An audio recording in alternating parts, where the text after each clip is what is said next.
तो आज हम लोग पढ़ेंगे इलेक्ट्रिक फ्लक्स, विद्युतीय फ्लक्स, इसका परिभाषा और इसका व्यंजक प्राप्त करेंगे।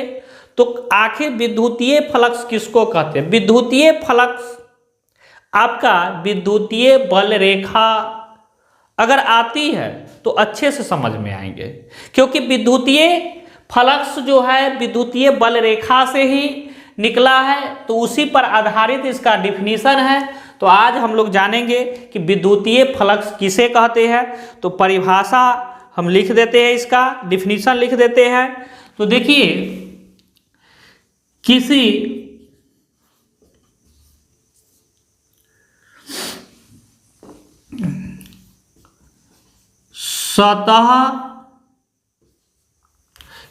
सतह के प्रति एकांक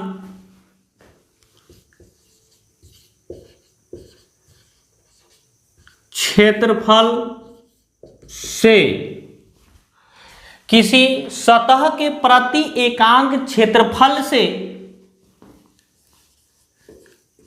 लंबवत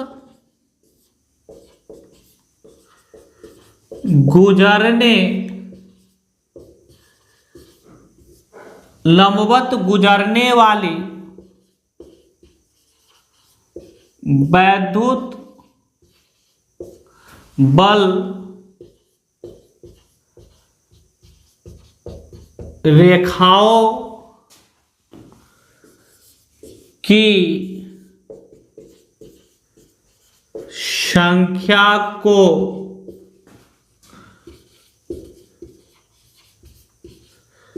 विद्युत फ्लक्स कहते हैं। तो किसी सतह से प्रति एकांक क्षेत्रफल से लंबवत गुजरने वाली विद्युतीय बल रेखाओं की संख्या को क्या कहते हैं? विद्युतीय फ्लक्स कहते हैं।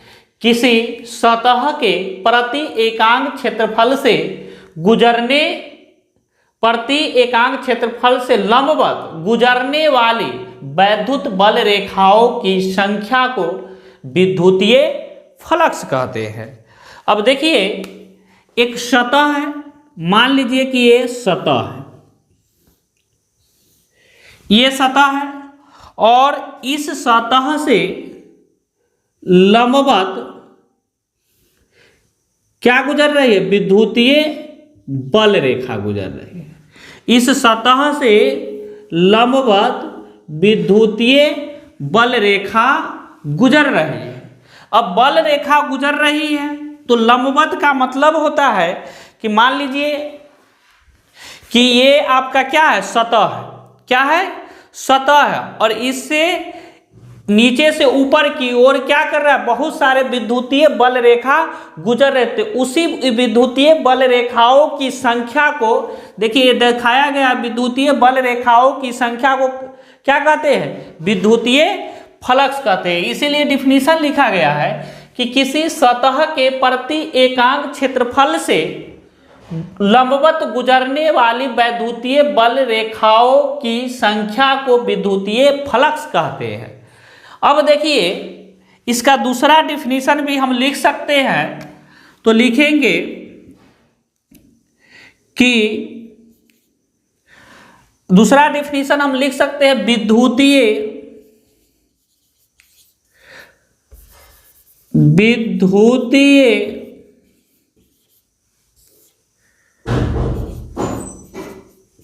तीव्रता और स्मॉल एरिया एलिमेंट के अदिश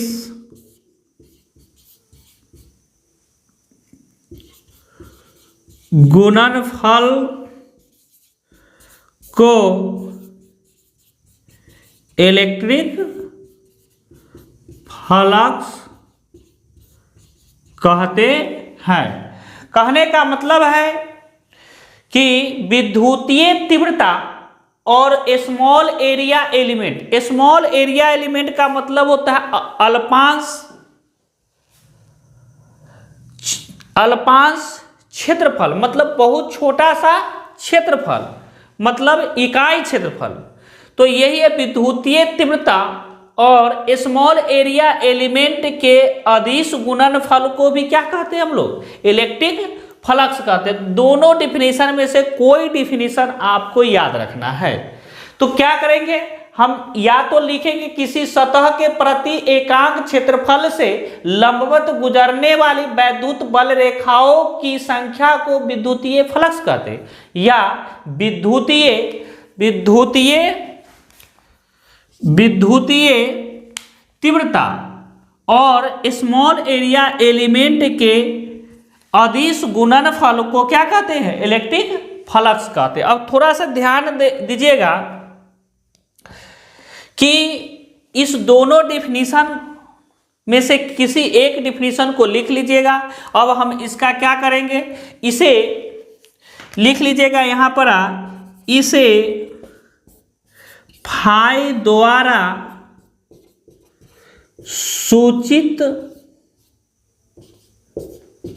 किया जाता है, इसे फाई द्वारा सूचित किया जाता है। तो हम क्या करेंगे, अब व्यंजक प्राप्त कर लेंगे। तो देखिए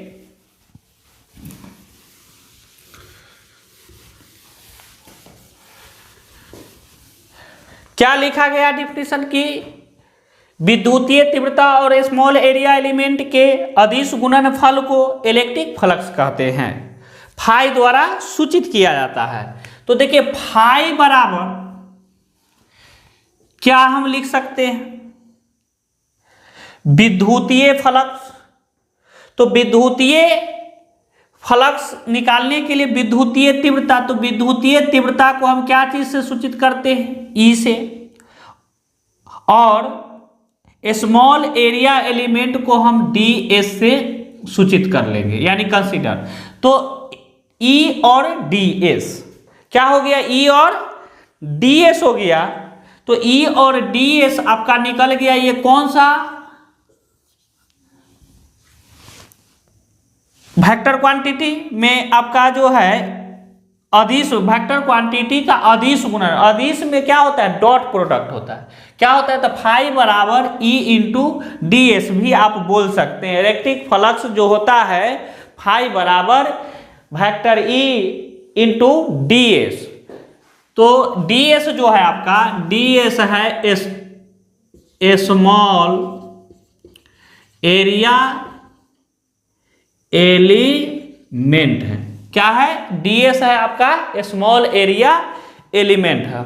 अगर मान लीजिए अब इसको वेक्टर क्वांटिटी हटाएंगे, अति डॉट प्रोडक्ट हटाएंगे, इसका परिणाम जब ज्ञात करेंगे तो क्या हो जाएगा, E D S cos theta हो जाएगा। क्या हो जाएगा, E D S cos theta. तो इसीलिए विद्युतीय तीव्रता और स्मॉल एरिया एलिमेंट के अदिश गुणनफल को क्या कहा जाता है, विद्युतीय फ्लक्स कहा जाता है। अब हम क्या करेंगे, इसका मात्रक लिख लेंगे और बीमा लिख लेंगे।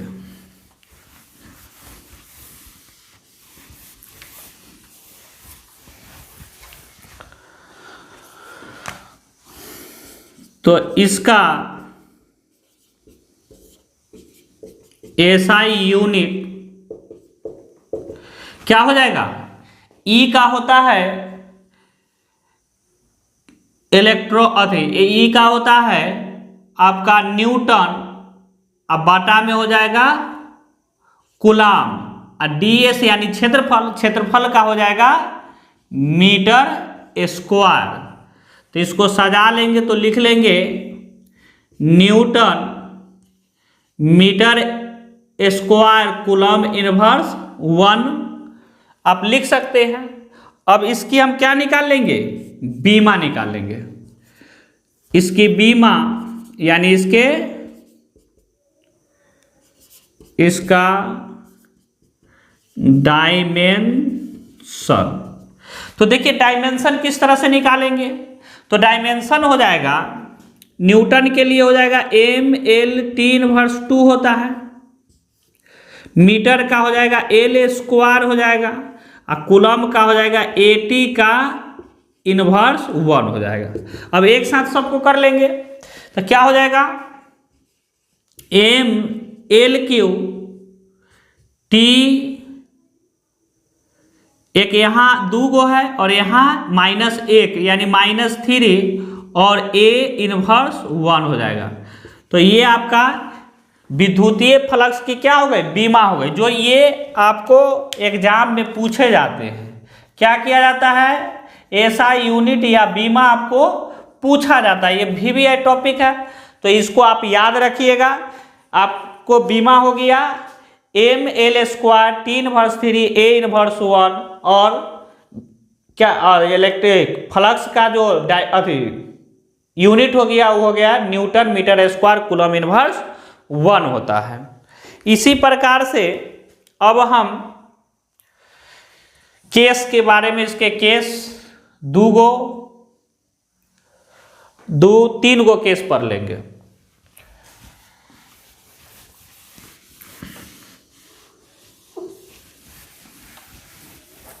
तो देखिए इसका जो आप निकालिएगा इलेक्ट्रिक इंटेंसिटी, ये आपका हो गया इलेक्ट्रिक इंटेंसिटी, और यहां पर ये ds एरिया वेक्टर है। क्या है एरिया वेक्टर, इसके बीच में थीटा एंगल है, इसके बीच में क्या है, थीटा एंगल है। अब हम क्या करेंगे, केस 1 यानी कंडीशन 1 में अगर हम बात करते हैं, यदि विद्युत फ्लक्स,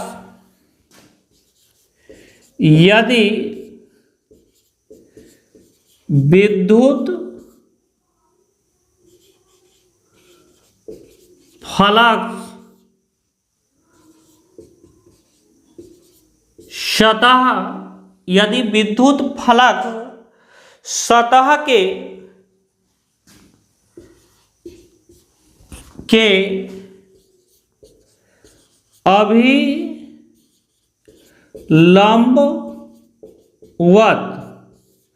अभिलंबवत पृष्ठ यानी सतह से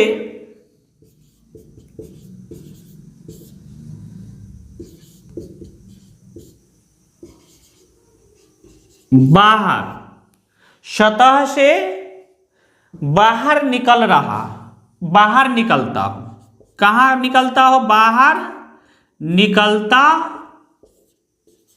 हो। तो अब देखिए यदि विद्युत फ्लक्स सतह के अभिलंबवत, अभिलंबवत मतलब कहाँ, देखिए मान लीजिए कि ये आपका है विद्युतीय फ्लक्स, विद्युतीय फ्लक्स, ये किसी क्षेत्र, ये क्षेत्रफल है, और इससे क्या कहाँ निकल रहा है, बाहर निकल रहा है, बाहर की ओर क्या कर रहा है, ये निकल रहा है। तो ये बाहर की ओर जब निकल रहा है तब क्या होगा भाई, विद्युतीय फ्लक्स। तो यदि विद्युत फ्लक्स सतह से, सतह के अभिलंबवत, सतह से कहाँ निकल रहा है, पृष्ठ यानी सतह से कहाँ निकल रहा है, बाहर निकल रहा है, तो यहां पर जो आपका होगा cos थीटा का मान, यानी cos थीटा का मान 0 डिग्री होगा। भले cos थीटा का मान, थीटा का मान 0 डिग्री होगा, थीटा का मान 0 डिग्री। क्यों, आप ऐसे भी लिख सकते हैं, यदि मान लीजिए कि ये इलेक्ट्रिक इंटेंसिटी यहां पर है, यहां पर इलेक्ट्रिक इंटेंसिटी की भी दिशा इसी साइड, और इसी साइड हो ds का भी, तो दोनों के बीच में जो गैप होंगे वो नगण्य होगा, साफ नहीं होगा, यानी कि 0 डिग्री होंगे। यदि विद्युत फ्लक्स सतह के अभिलंबवत, अभिलंबवत का मतलब क्या होता है, पृष्ठ से अभिलंबवत बाहर की ओर जब निकलता है, जिस ओर मतलब ये विद्युतीय बल रेखा, तो इसकी इंटेंसिटी भी इधर, मतलब विद्युतीय क्षेत्र भी इधर, और इसकी दिशा मतलब एरिया वेक्टर की भी दिशा उधर ही होगा। तो थीटा बराबर क्या हो जाएंगे, 0 डिग्री हो जाएंगे। तो 0 डिग्री जब हो जाएंगे तो फाई बराबर क्या हो जाएगा, E D S cos theta. तो क्या हो जाएगा, E D S cos 0 degree, यानी कि फाई बराबर जो निकलेगा मान वो हो जाएगा ई डी एस, क्योंकि कॉस 0 का वैल्यू 1 होता है, यानी कि फाई बराबर ई इंटू डी एस हो जाएंगे।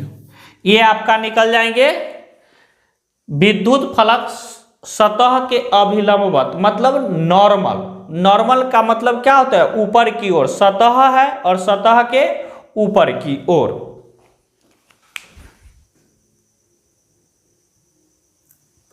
उसके बाद दूसरा कंडीशन,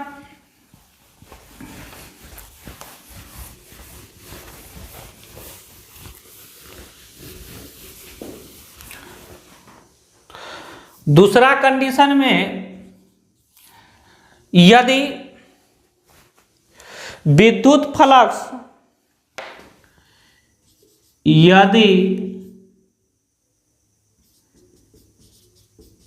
इलेक्ट्रिक फलक सतह के लंबवत,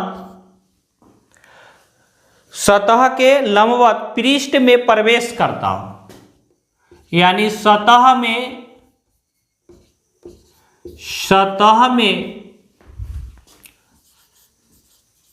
प्रवेश करता हो तो ये आपका सतह बन जाएगा इस तरह से। ये जो है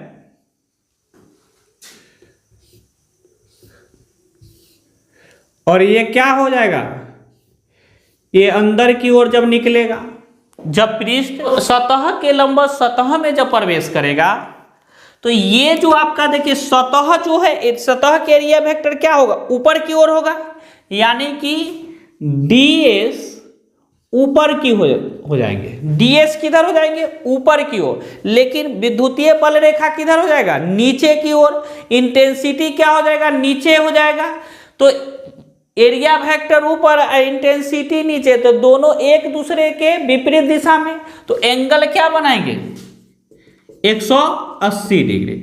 तो हम क्या करेंगे, फाई बराबर जानते हैं E D S cos theta, यानी फाई बराबर E D S cos 180 degree. तो फाई बराबर क्या हो जाएगा, ई डी एस माइनस 1, यानी कि फाई बराबर ई डी एस माइनस में हो जाएगा, क्या हो जाएगा, माइनस में हो जाएगा, ई डी एस हो जाएंगे। तो याद रखिएगा, जब इलेक्ट्रिक फलक सतह के लंबवत सतह में प्रवेश करता है, कहां प्रवेश करता है, सतह में प्रवेश करता है, तब अब हम क्या करेंगे, एक और कंडीशन निकाल लेंगे, तीसरा कंडीशन। तो तीसरा कंडीशन क्या हो जाएगा,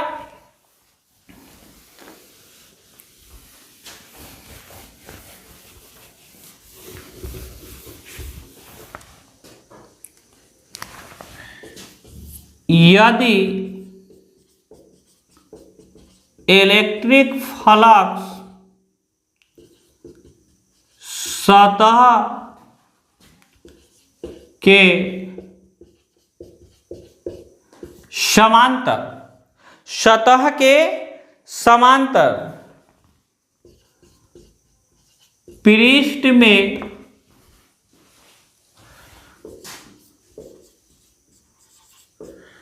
प्रवेश करता हो तो देखिए, मान लीजिए कि ये पृष्ठ है, ये सतह है। अब इलेक्ट्रिक फलक देखिए, एरिया वेक्टर तो इसका कहाँ होगा, ऊपर ही होगा, ऊपर की ओर होंगे, सतह के ऊपर की ओर, लेकिन इसके समांतर क्या होगा, अगर ये इसके समांतर विद्युतीय बल रेखा प्रवेश करेंगे, मतलब गुजरेंगे, तो यहाँ पर इलेक्ट्रिक इंटेंसिटी जो होगा इधर की ओर होगा, इसकी दिशा इधर हो जाएगी, तो यानी कि थीटा बराबर जो हो जाएगा क्या हो जाएगा 90 डिग्री हो जाएगा। क्या हो जाएंगे थीटा बराबर 90 डिग्री। तो फाई बराबर हम लोग जानते हैं EDS कॉस थीटा, यानी फाई बराबर EDS क्या हो जाएंगे कॉस 90 डिग्री। तो फाई बराबर हो जाएगा EDS गुने 0, यानी फाई बराबर 0। जब समांतर अवस्था में जब होंगे विद्युतीय फ्लक्स किसी पृष्ठ पर, तो उसका जो विद्युतीय फ्लक्स होगा 0 डिग्री होगा। तो इस प्रकार से 3 कंडीशन बन रहा था। ये हम लोग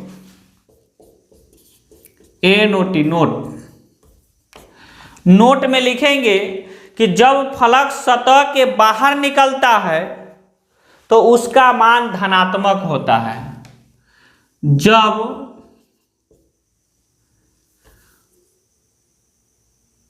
जब फ्लक्स यानी कि इलेक्ट्रिक फ्लक्स भी बोल सकते हैं, चाहे फ्लक्स से जब, नोट में लिखेंगे जब